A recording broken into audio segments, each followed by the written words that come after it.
We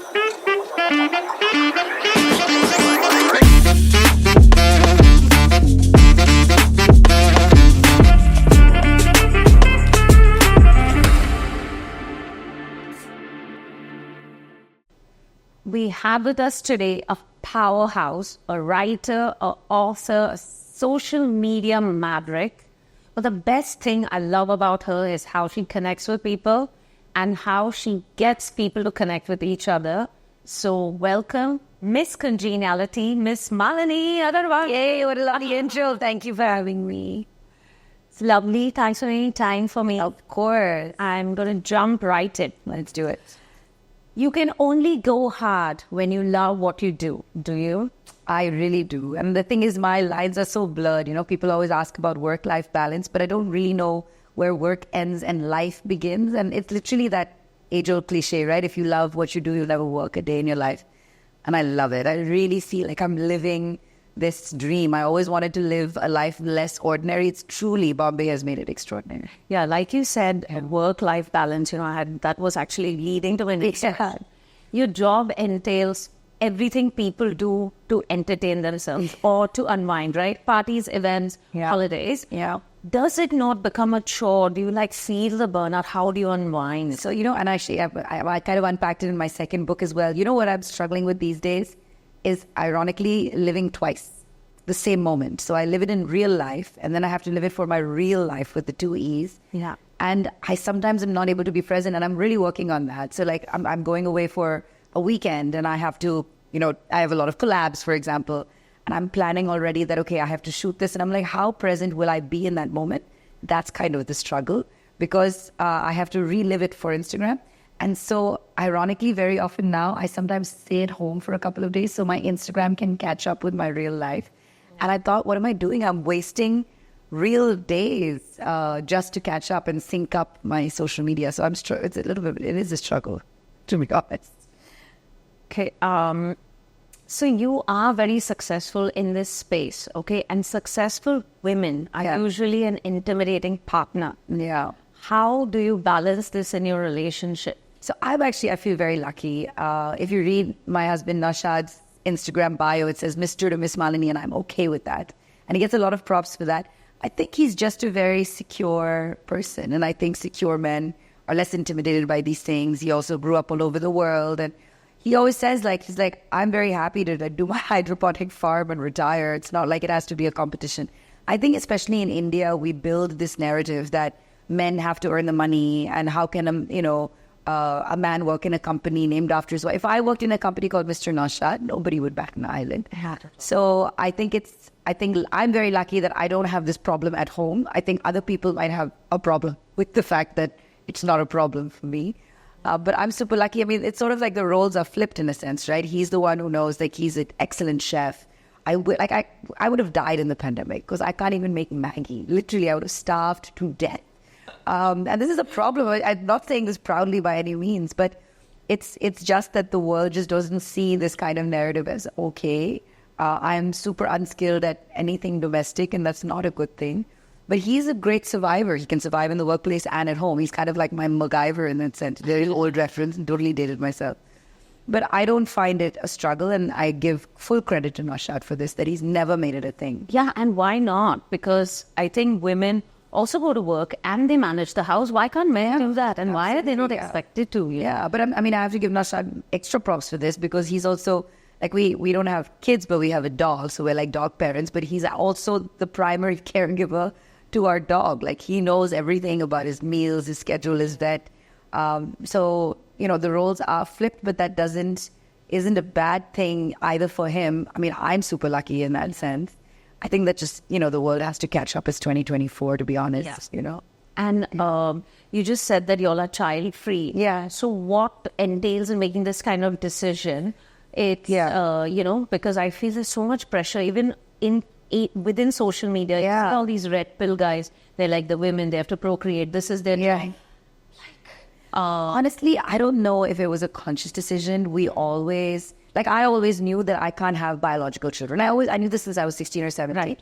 And whenever I get into a serious relationship with someone, I feel it's my not obligation, but my responsibility to be upfront because I know. If I didn't know and we discovered together, that's a different thing. But if I know, and you never know if someone is really, hell-bent on having their own biological children. So very early on in our dating life, we talked about it, and we were both always open to adoption.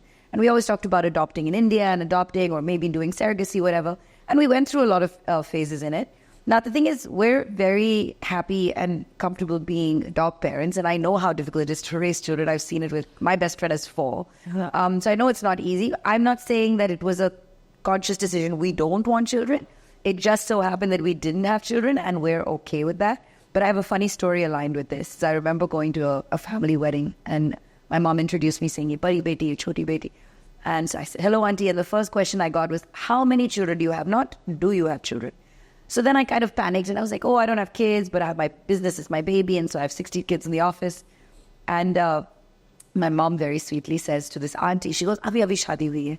But we've been married 7 years, okay? So it's not like for the lack of trying. It's just that protective instinct that even moms have. Of course. But I mean, I think in this day and age, one, I also feel that this planet is overpopulated. I'm really concerned about where it's going. I don't know if we're really leaving a habitable planet for our kids. And just if you look at how the world is, I don't know. Like, I know I admire people who raise children because it's like having a piece of your heart running around unhinged, unfettered. I can't imagine. Like, I sometimes struggle to take care of myself.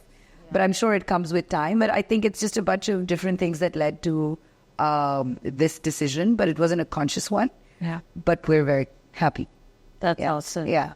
That's good. Actually, it's good for people to know that it's okay not to have children. You can have full lives. Absolutely. Yeah. I mean, and honestly, I mean, like, no offense to, to people with kids. I think of my dog as my child. Like, literally, that's how I think. Usually, people don't like that. They don't like, I know. That's why I put that caveat. Like, I'm not comparing my cat. We have a dog, cat, turtle, and I love all the same. I love them equally. Yeah. Yeah. I love the combination of the dog, cat, turtle, by the way. This is amazing. And 2 kids. Yeah.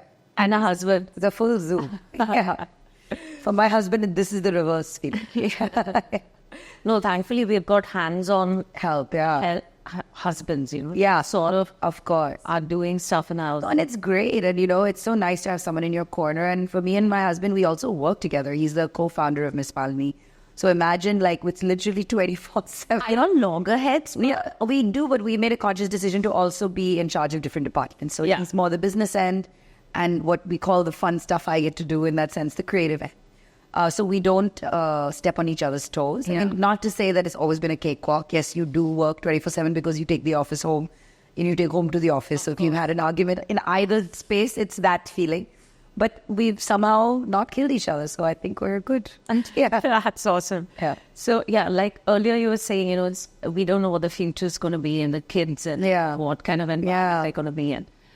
I wanted to ask you about, why are people so angry online? Oh, gosh, yeah. It's so true. I thought about it a lot. And again, I wrote about this so much in both my books, is that we think of the internet as a dumping ground for all of our negative emotions. And why is that? I think it's because when you sit behind the anonymity of a screen, you tend to be your worst self. And you tend to be your most insecure self. So a lot of trolls are not actually born trolls. It is someone, and you know how if you've seen in that, movie where Amir Khan keeps saying, "Get well soon," or "All is well." Sorry, No, "Get well soon" is Sanjay. Yeah, in Munna Bhai, and it's literally that when somebody's so angry, you're saying "Get well soon" because so much of their anger and hate has very little to do with you. And we all talk about this internet as this toxic place, but and Ridge, my friend, our friend that we know, King of Clubs, always says this, and it's so true. He goes, the internet is not some alien society that's landed up on our doorstep. We are the internet. So this toxic place is us. We have created it.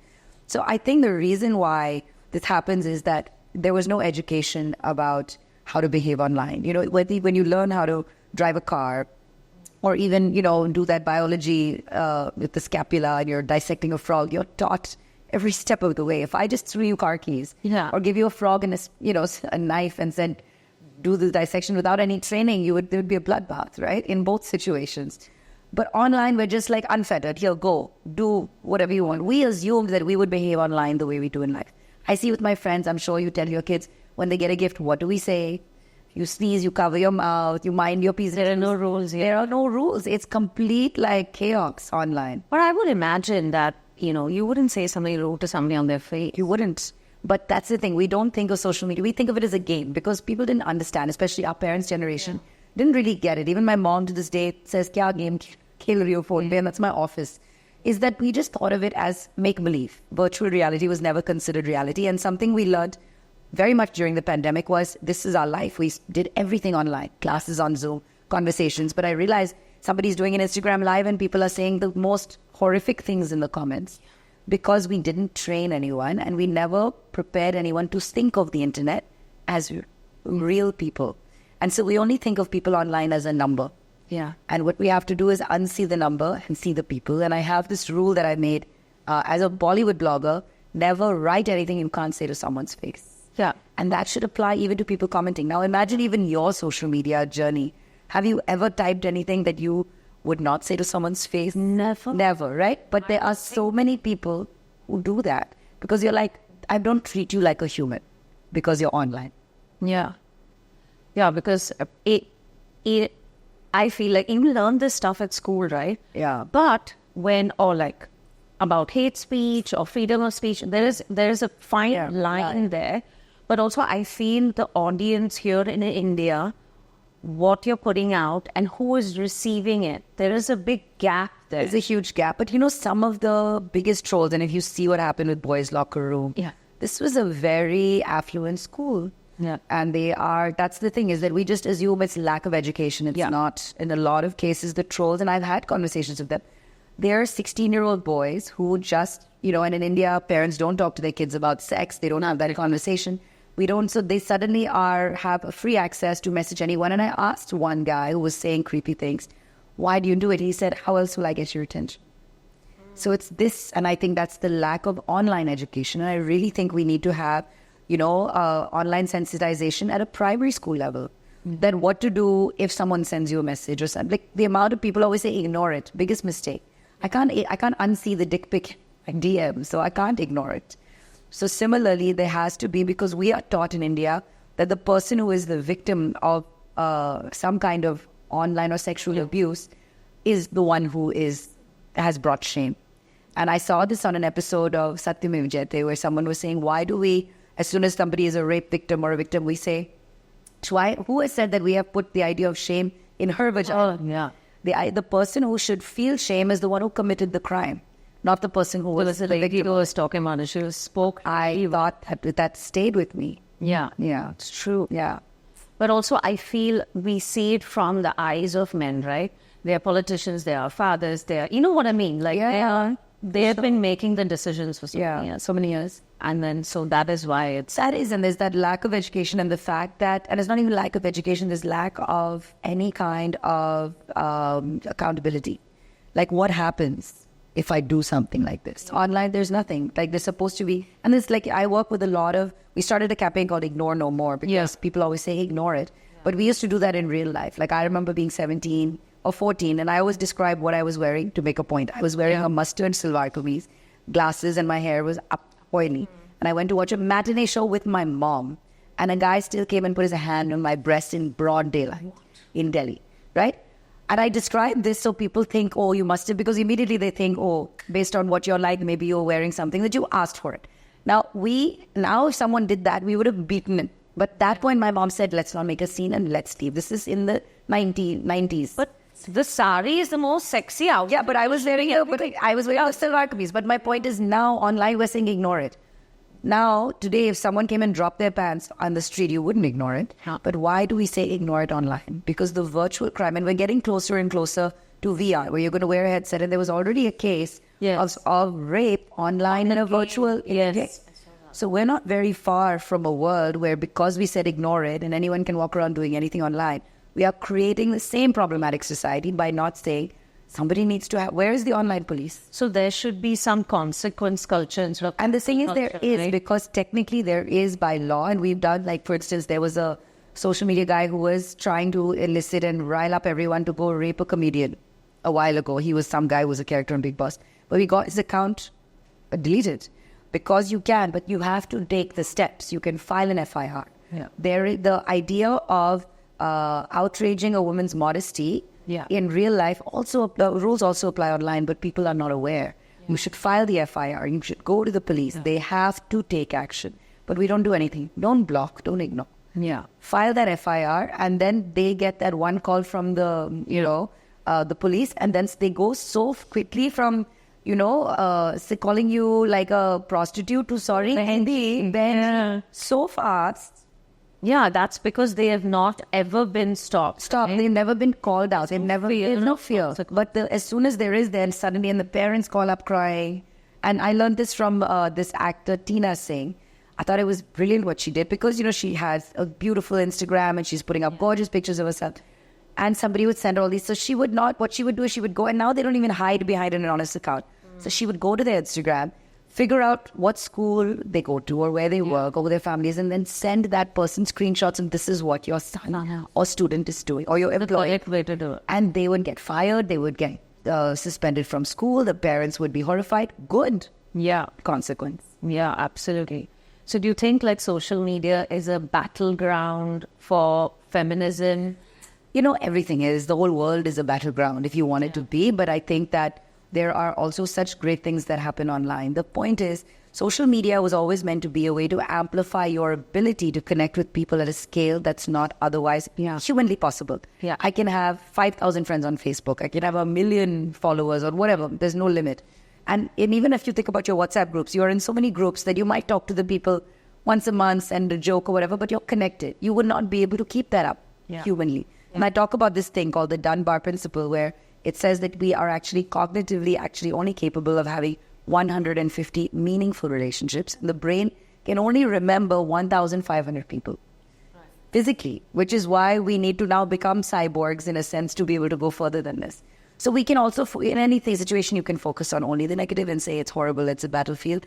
But there are so many amazing things that happen online as well. There are people that are being, look at all the people who have become whether TikTok or social media stars who would never have had that opportunity if they were sitting in a small town somewhere. I love the fact that, look at Nancy Tyagi is at Cannes in a dress that she stitched herself over 1 month. Has that ever happened in the history of Cannes? That somebody is wearing a dress they stitched on their own, and that's social media for you. So there's so much that happens that's positive. We always, the sensational stuff is always more fun or more, outrage is always easier to get the clicks and eyeballs with. There is some hoo-ha now anyway about some influencers paying to be at Cannes and what honestly, I tell you what, I don't know the details of this, but I wouldn't be surprised. And honestly, so if they did, so what?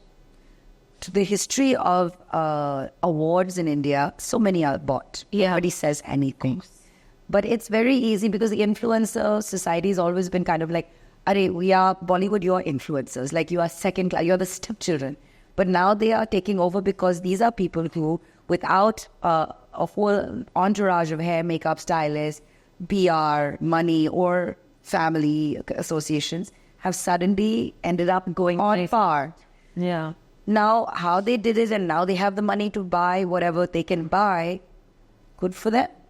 Honestly, good for them. I'm not saying that it's what everyone should do, but if people are giving you the opportunity to buy your way in, then you should ask the people, why is it possible to buy your way there? Rather than say, why did you buy your way there? Then do make that an option. There is an option, right? That's why they're taking... If there was no option, it wouldn't happen. So first you have to think about why has this been created and why can you buy your awards and why is there... And I know so many times that I get so many emails saying, hey, for this much money, you can have your face on the front page of my magazine. So many times I get that. I've never done it, but it's a clear option. And then you can say, look, I'm on the cover of this magazine. But someone is creating the opportunity to do that. And somebody is putting the money in the pocket also. So then why are you allowed to call out the influencer who bought the ticket? Do you think what influencers did to famous people, AI is going to do to influencers? I'll tell you what, people are so worried about AI because of all the movies we've watched. AI is not going to take your job. People who know how to use AI are the ones who are going to take your job. Because there is a certain, importance that we never give to EQ. And cognitive thinking, which is human. The brain is the biggest supercomputer. And yes, social media and AI and all these things are, and if you see what's happening in OpenAI and ChatGPT, ChatGPT 4.0 is mind-blowing. It's that movie Her, it's arrived. And we should be careful because the godfather of, AI has said many times that his concern is that a lot of mundane jobs will be taken by AI. And it would be great if that makes people more efficient and the money is spread equally. But the problem is the rich are just going to get richer and the poor are going to have no jobs. So you're going to have to start giving a basic survival fee to people who only knew how to do the mundane jobs or equip them to do something else. Yeah, we don't have daily wages, hourly wages, nothing. We don't even have unemployment, do we? I don't. Maybe I'm ignorant about it, but I don't think we do. No. As far as I know. But the point is that AI is a scary thing. It's an intimidating space, but it's also so fascinating to live in this time where so much is happening beyond our abilities. Like also any second now, I'm really a outer space geek. Any second now, there's going to be an announcement that there is intelligent life. There's finding life. Every millisecond, a new exoplanet within the inhabitable zone shows up. I cannot imagine that if you look at the way the galaxy is spread, that we are possibly alone. It's just not possible. You heard about the Fermi supreme creature. Supreme. Have you heard the Fermi paradox? It's this concept that either we are the first or there is something that prevents any intelligent life from proceeding into. Otherwise, the galaxy should be teeming. And if you look at where we are on the galaxy, we are in an outer suburb. We are not main character energy by any stretch. What is like the Andromeda galaxy, which that you can see now because the night sky, you can see it from Mumbai, is in like 4 billion years going to collide with us. I don't think we're alone. And I'm pretty sure a lot of people know that. I think that today, if an alien society showed up, we'd be not surprised. If this happened 100 years ago, people would freak out because it would ruin religion. Now religion will find a way. Like they're already saying that God is a intelligent being. Religion is man-made to 100%. And to control society and have a structure.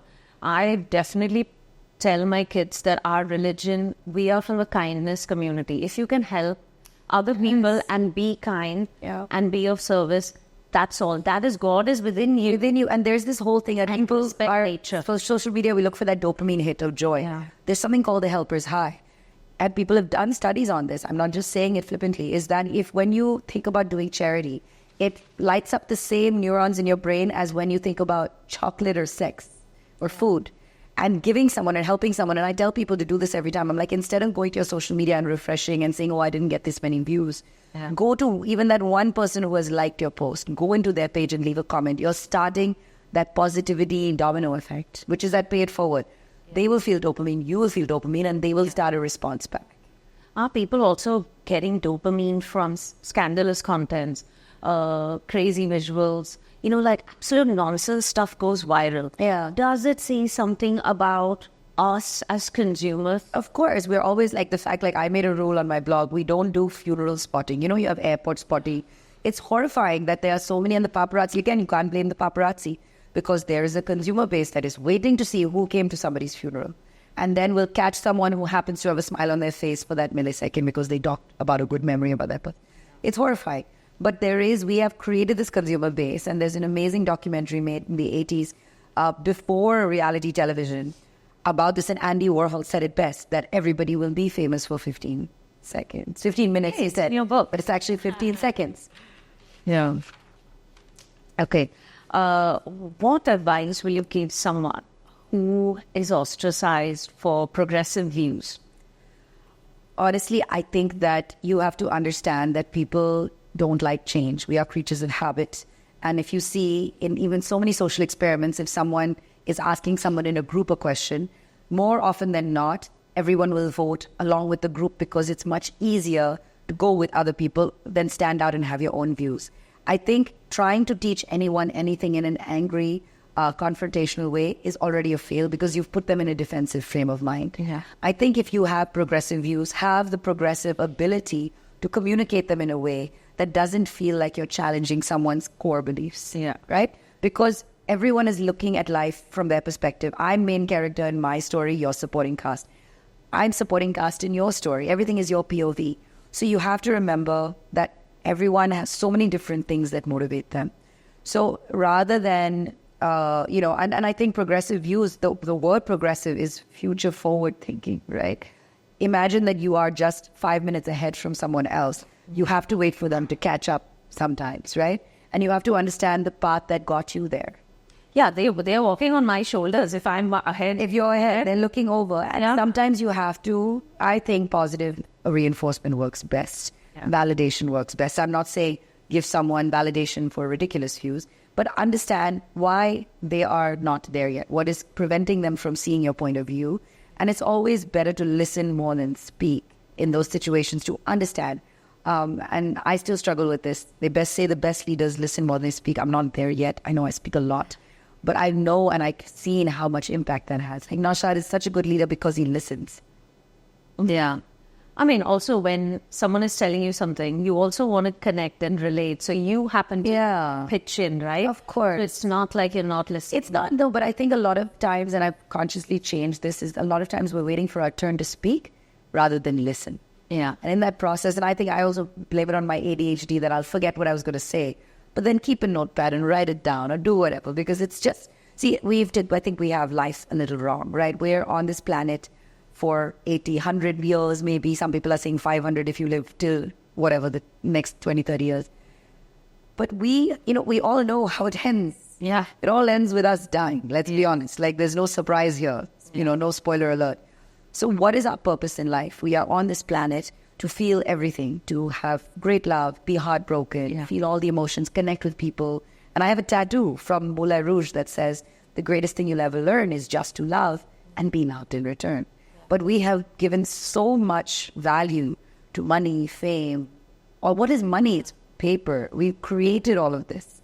That's not what the world was like. So can we go back a little and think about what really matters? When they say, right, when you reach the end, what will you remember? Will you remember how much money is in your bank? Will you remember the fame? No, you will remember the love and the people that had an impact. And are around you while you're growing. They say that the best moments of your life flash before your eyes. I highly doubt that it's when you were counting your money. Now, tell me one trend that you predict is going to fail in the future. That's happening right now? Yeah. I think that, there's so many trends. I'm not sure about it failing, but I think that slowly there's going to become a redundancy of this copycat format of content. That one person puts up a reel and 10,000 people copy it. I don't think that's going to achieve much. It's fun for now. There were a lot of these where people would love to do it and everyone used to make fun of Indians. It was so COVID. It was so COVID. Yeah, exactly. So literally that. And I think there's going to be a shift from reality TV as well. I think we're reaching a saturation point of watching other people's lives. Malini, tell me, if you were to lead a global initiative, what would it be and what will be the cause? Honestly, I've started doing it already. It's basically anti-bullying online. Yeah. I think the online bullying, which is on your phones, in your WhatsApp groups, is out of control. And I can't even imagine how Gen Z, Gen Alpha deal with it. Like, I remember going to school in my 2 pigtails and not really worrying about how I looked. It was more about the school and studies and all of that. And everyone was in the same uniform. It never occurred to me that I have to do a full layer of makeup when I was, in 5th grade, for example. Yeah. And there's so much bullying and the whole filter life. I think that that's really the initiative that I would get after, is to clean up the virtual world we live in. We have to clean up those streets. That's the society we live in. Because our children are really watching this content, right? They are the biggest consumers. They are sort of growing up. They've grown up with an iPad in their hands. Like, I feel lucky that I was the generation that was offline. And you know how when you made you used to make a phone call on the dialer phone. Yeah. If you made a plan with someone and it didn't show up, there was no way to let them know. Yeah. There was no Google Maps. You had to know directions. You had to know phone numbers, like you said. And you had to commit to something. Now it's like last minute, and it's changed. It's made everything and it's also that instant gratification, right? I want a ride, I'll call an Uber. I want food, I'll call Zomato. I want a date, I'll swipe. There's no instant life or job satisfaction. So we are setting up this next generation for wanting everything so quickly, and their attention span has gone from 9 seconds to 3 seconds. How do you expect anyone to function, Yeah. And also, I feel like there is a need where you have to be successful younger and younger, which I find it crazy. And for what? Again, it's like we are propagating this idea of get ahead, be, ahead of the curve. But I actually really like the idea of slow living, and I think at one point, and I keep saying I'm not going to be singing and dancing in front of my ring light at 50. I'm planning to become analog. You can reach me through a post office box, and I'm going to live in an Airstream, which is like a really fun, fancy trailer with my dog, and travel the world and just be offline. I'm not going to even document it.